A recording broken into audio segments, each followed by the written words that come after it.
Good evening, guys. Welcome to the 7th tutorial of this programming course. So today I'll be talking about simple forms handling. Simple form handling. And when we talk about if you have to develop any project, any website, or any work, work that desire or demands user interaction, you need, or data collection, you need to design forms and then collect information from those forms, process them, or even do other stuff with them. And you cannot master PHP, or you cannot know PHP without knowing how to handle forms. So we are going to talk now about simple form management or simple form handling, no complicated stuffs. Okay, so let me come to this file. Simple forms. Okay, simple forms. Okay, this is where we'll find ourselves now. First of all, we, in one way or the other, we need to collect user data and process it via forms. Now, in order to understand this particular side, you need to understand some basic concepts of HTML. Prerequisites, very important.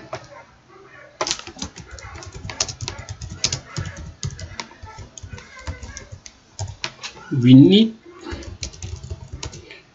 some concepts of HTML here. You cannot do without HTML in this part. You must, there are certain things that you must master, but it's very easy. It's not even difficult at all. And here we also use with forms to process the data. We shall be using superglobals. Which are the get, or the $_get, $_post, and $_request. So I'm going to be showing you how these ones operate. Now, let's design. First of all, we need a simple form that we want to design. Like we said, we need HTML stuffs. So you have to go through your HTML books. So now, like you see, HTML, you open an HTML syntax like this. You open a body syntax like this. You know all those old school stuff. So you say title, all the stuff safe. Let's say title and be my simple form, as they call it, right? So that's the title there, my simple form. Okay, I'll not need to come back to the HTML stuff. Try play. Okay, now whenever you want to use a form, you have to open the form syntax and then you close. That's already to show that you are using a form. Now there is what we call the action. Inside the form we have what we call the action. The action generally is usually the file that permits to process the information. You want to design a form that will collect the name of your users, their email, their sex, and their age range. So you want to design a form that will collect the email of the users, their names, their age range, and their sex. Now you need a front view, or a form that the users will see. That when they enter that information, the information is going to be submitted. Now when that information is going to be submitted, there is another form that needs to get that information and then process it and then manipulate it. That other form, you simply enter it inside this action. It can be any form. It can be processor. We call it, let's say, processor.php. The processor.php should be here, but that processor.php should be existing. I'll come back to action. Now we have what we call the method. Now in the method, there are two main methods used to process information from forms. We have the post method and the get method. The post method and the get method. Okay, let me come back. Method to process information on forms. We have the post method. This method is used when sending information over the network, sending, in fact it's just used to send information over the network. The information must not be sensitive, or the information must be sensitive, pardon. The information must be sensitive. We'll come back to it. We have the get method. The get method is used to send non-sensitive information over the network or the browser. Now we'll talk of sending sensitive and non-sensitive information. It simply means that if you have maybe you want to design a form that users need to enter their bank account numbers inside, that needs to enter their passwords and so on, you have to use the post. So inside there, your method must be post. It must be post, because if you use get, that information, when the user submits, that information is going to display on the address bar. All the information that the person enters is going to display on this address bar if you use the get method. Whereas if you use the post method, the post method is designed such that it can transmit or transfer sensitive information without the user being able to intercept it, or without any third party being able to intercept it. Coming back now to this action, we said the action simply contains the file that needs to process the form. Now, okay, let me just create this file processor. Let me create this file processor so you see what I'm talking about.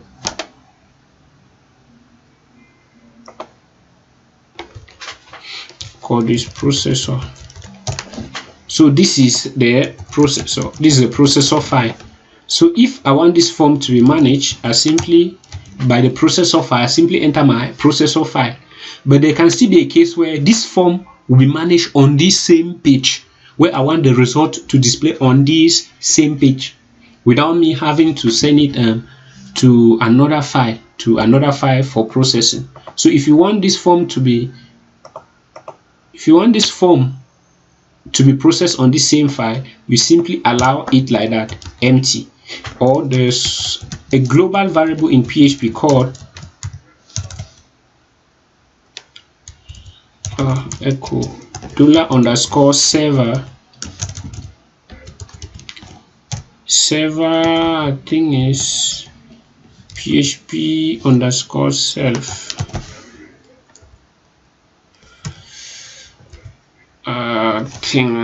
I'll try to get that one off my mind. So it has to do something to PHP _self, but it's the same, like allowing it like this.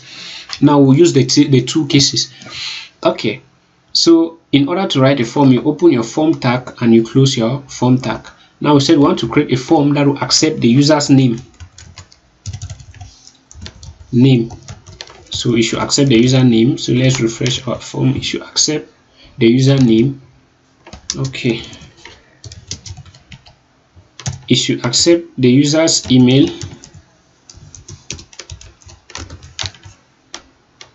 It should accept the user's email. It should accept the user's sex. We'll come back to it. Right now we are just like and it should accept the user's age range.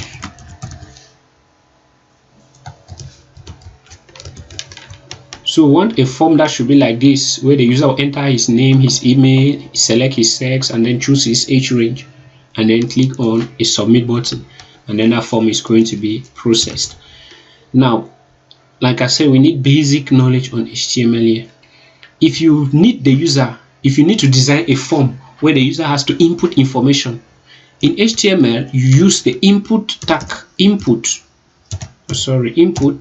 and then you close it just like this. Now just writing input, this is what happens. You realize it has created a place where we can enter information. Just by writing input, it has created a place where we can enter information. Alright, we come to email. We'll come back to it later. Input, we close. Under email, it has created another place where we can enter information. Okay.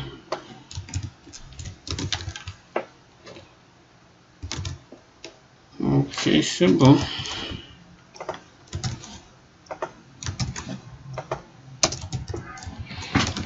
Okay, I just needed to create some spaces.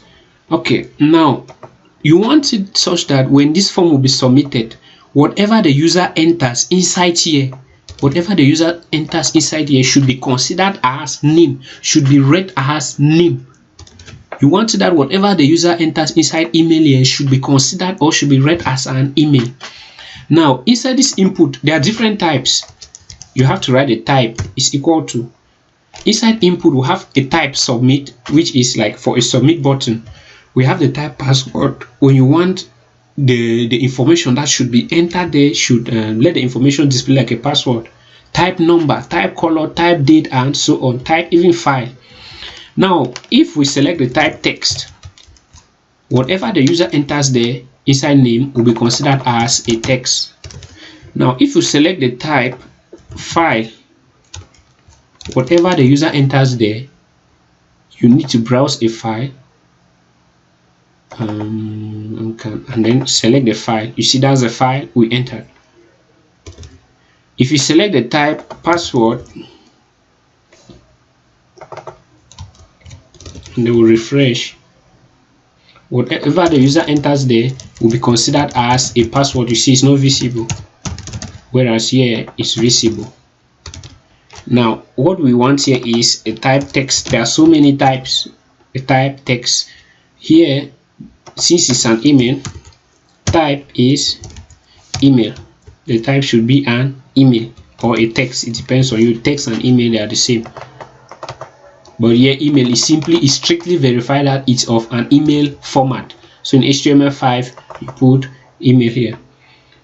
Okay, we'll come back to this other one. These ones, they're a little bit different. Now, inside, you want it such that there's what we call the name variable. Name simply means that whatever the user enters inside here should have a particular name that should be assigned to the variable. We want it to be called uname stands for user name.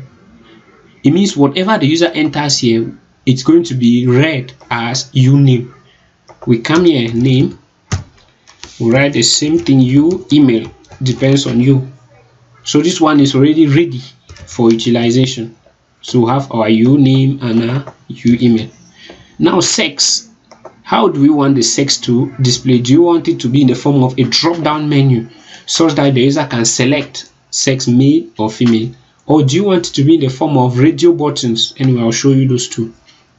If you want it to be in the form of drop-down menu where the user can select, you write select or select open and close. It gives you the select option. And then we have now the list of options that should display inside, where we have male, and then the same thing here where we have female. Now, just by doing this, you have this select box where you have male and female depending on you, right? And this, if the user selects a particular sex, it needs to be assigned to a name. It's calling name usex, user sex. That's the name we're going to call that variable. Okay. Now, if the user selects male, male will be submitted. Now, I also have age range. How do you want it to display? We have input, type, we want it to display as a radio. Name should be called age range. Age range value HTML. I'm not going to come back to this. Age range, let's say 18 to 40. 18 to 40, and then type age range value 40 to 60. So let's try and see what it gives. So it should be, let's come back. Okay, 18 to 40, 40 to 60. Yes.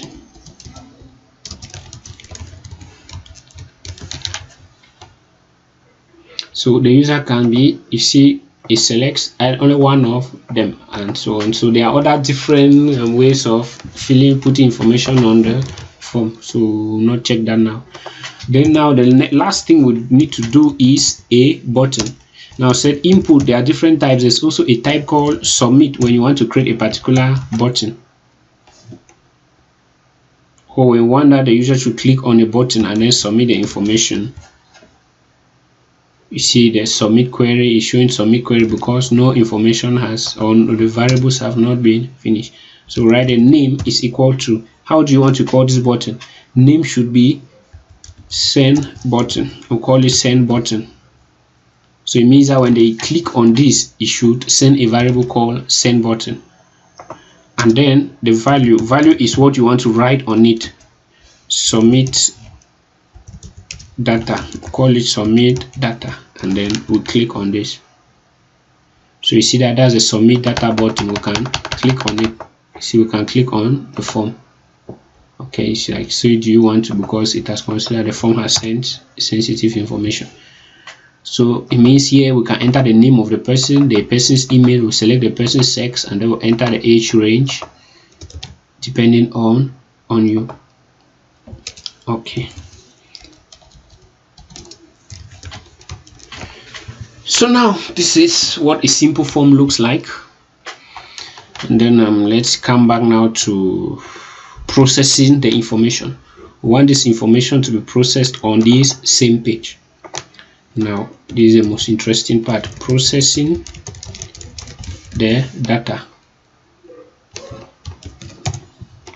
Now in order to process this information, we will need to use one of these global variables, these super globals. Like I said, you can use it in any class, any function, any file, any method, and so on, depending on you. Now we said if the person clicks on this button, submit, if the person clicks on this button, you need to write it in your code such that it should first of all verify if the person has clicked on that button. So in order to do that, remember we said in one of our tutorials when we're seeing conditional statement, we said you use the if when you want to verify if one or two conditions have been met. So we want to verify if the person has clicked on the button that has this variable send btn. So we say if like this. Now in this case we are using the post super global, so we use either super $_post or the $_request. Remember in the previous post we said we'll use the post, the $_ in the previous tutorial we said we'll use the $_post. We want to get information from a form using the post method, and we'll use request when we want to get information from a form using either the post or the get method. Now let's use the post method first. So we'll say if is set. If is set, it simply means that if a variable is set, that is called submit button. So if is set $_post, what is the name of that variable? Send btn. If is set $_post, I will say with the if we always have braces. If is set $_post, let's just echo something. Button has been clicked on. Button has been clicked upon. So we are just saying that if they click on this set button, let it echo this information. Okay, we come, we refresh, nothing, we refresh, nothing, and then we click. It says button has been clicked upon. So you see that it shows a message only when we click it, but if you don't click it, it does not show anything. But when we click it, it says button has been clicked upon. So that's the first step, is just to verify if they have clicked on that button. So now that they have clicked on the button, it simply means that the user has submitted his information. Now HTML5 makes life very easy as with regards to forms. Rather than verifying if the person has entered an information here, so on, you simply come here and then you add what we call required. If you add required, the required field at the end, and then you refresh, when the person clicks on submit, it will tell you fill out this form. You see, you cannot submit the form until that has been selected. So it has saved you the stress of writing code. Write required there, and so on. Okay. We'll come on, see if rent required is showing now for the two of them are red. Okay, so now we have to verify. Now that the person has submitted the form, what next do we need? We need to get the name. We can call a variable. Maybe we'll just call a variable name. That's just a variable we've created. Name now should be the variable that the person has, the information that has been submitted inside this variable uname. Name should be $_post what uname. You should store it inside name. You should store it inside this variable name. We are using $_post. It's a super global that we use to get the information. So now let's just echo $name and see how it goes. Okay, I've made this one required, so let me move it. Let me remove it. So name, I'll write maybe Paul, and then I submit. That's a Paul that's showing here. I write G, I submit. That's NG. I write POOL05. That's the information that displays. So it means that we've gotten this name and then saved it in a variable $name. We'll come now to email. $email is equal to $_post email. The same thing will come. Your name is $name and your email is $email. And then we refresh or enter a name. Let's say G at gmail.com, and then we submit. So it says your name is G and your email is G at gmail.com. So that's the same information. We come now want to get the sex. $sex is $_post sex. Your name.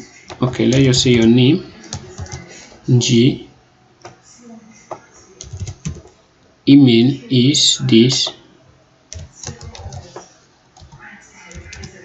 sex is $sex.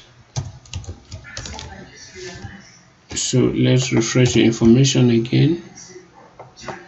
Name Paul, Paolo at yahoo.com, sex female. So it says your name Paul, your email is, and your sex is female. The next is for age range.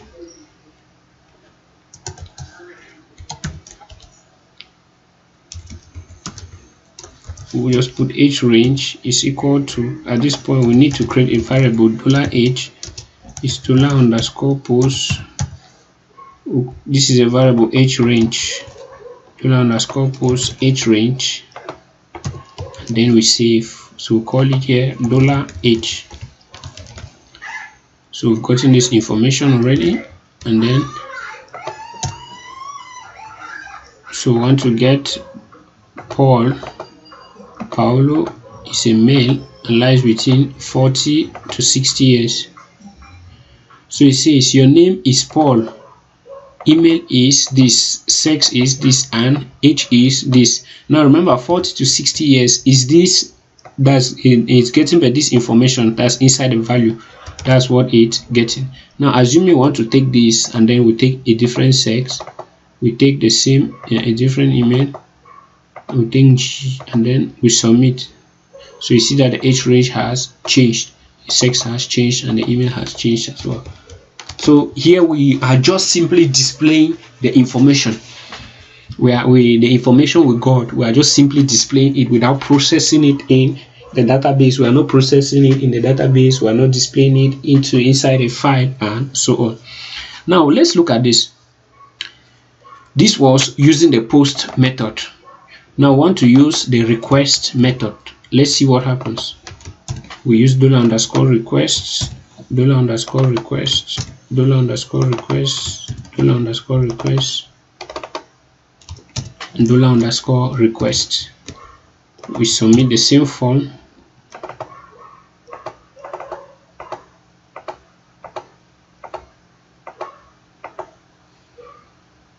You see the same information has been sent through. Now we want to use now the $_get. If you have to use $_get, then your method here should be get. Now we use $_get. Now you cannot use get on this button, this submit button. It's totally wrong. You have so many errors. Now let's look at something. Let's just comment our entire form so you see something. So there's no processing of information here. We are not sending any, we are not processing any information here. So we've commented our form. So if we click on the submit button, nothing will go. Now watch what happens. We enter the name Paul, we enter the email NG, sex female, we enter this yes, and we submit. Now remember, I told you that with the get method, we don't say sensitive information. Look at what happens. We have simple form.php. U name is Paul, which we entered. U email is ng at gmail.com. U sex is female. Age range is 40 years. Send button is submit. So you see that all this information has been sent through the browser. Whereas when we used the post method here, the information was not sent through the web browser. But immediately we use the get method, the information was sent through the web browser. That's why I said you use the get method to send non-sensitive information over the network. Non-sensitive information. And you can also use the get method to retrieve the data that is found on the browser. That's also another use. We can write a script that will simply get what is inside of each range and then display or send to the database or do whatsoever. You realize you open some links of some website, you find information that are found on these web browsers. You can simply retrieve that information by using the get method. So in this case, we'll go back to our post, we'll uncomment our line, and then we have back our code. So that's the end of this 7th tutorial. In the next tutorial, we are going to look at more complex forms, how to do something big with forms. Thank you.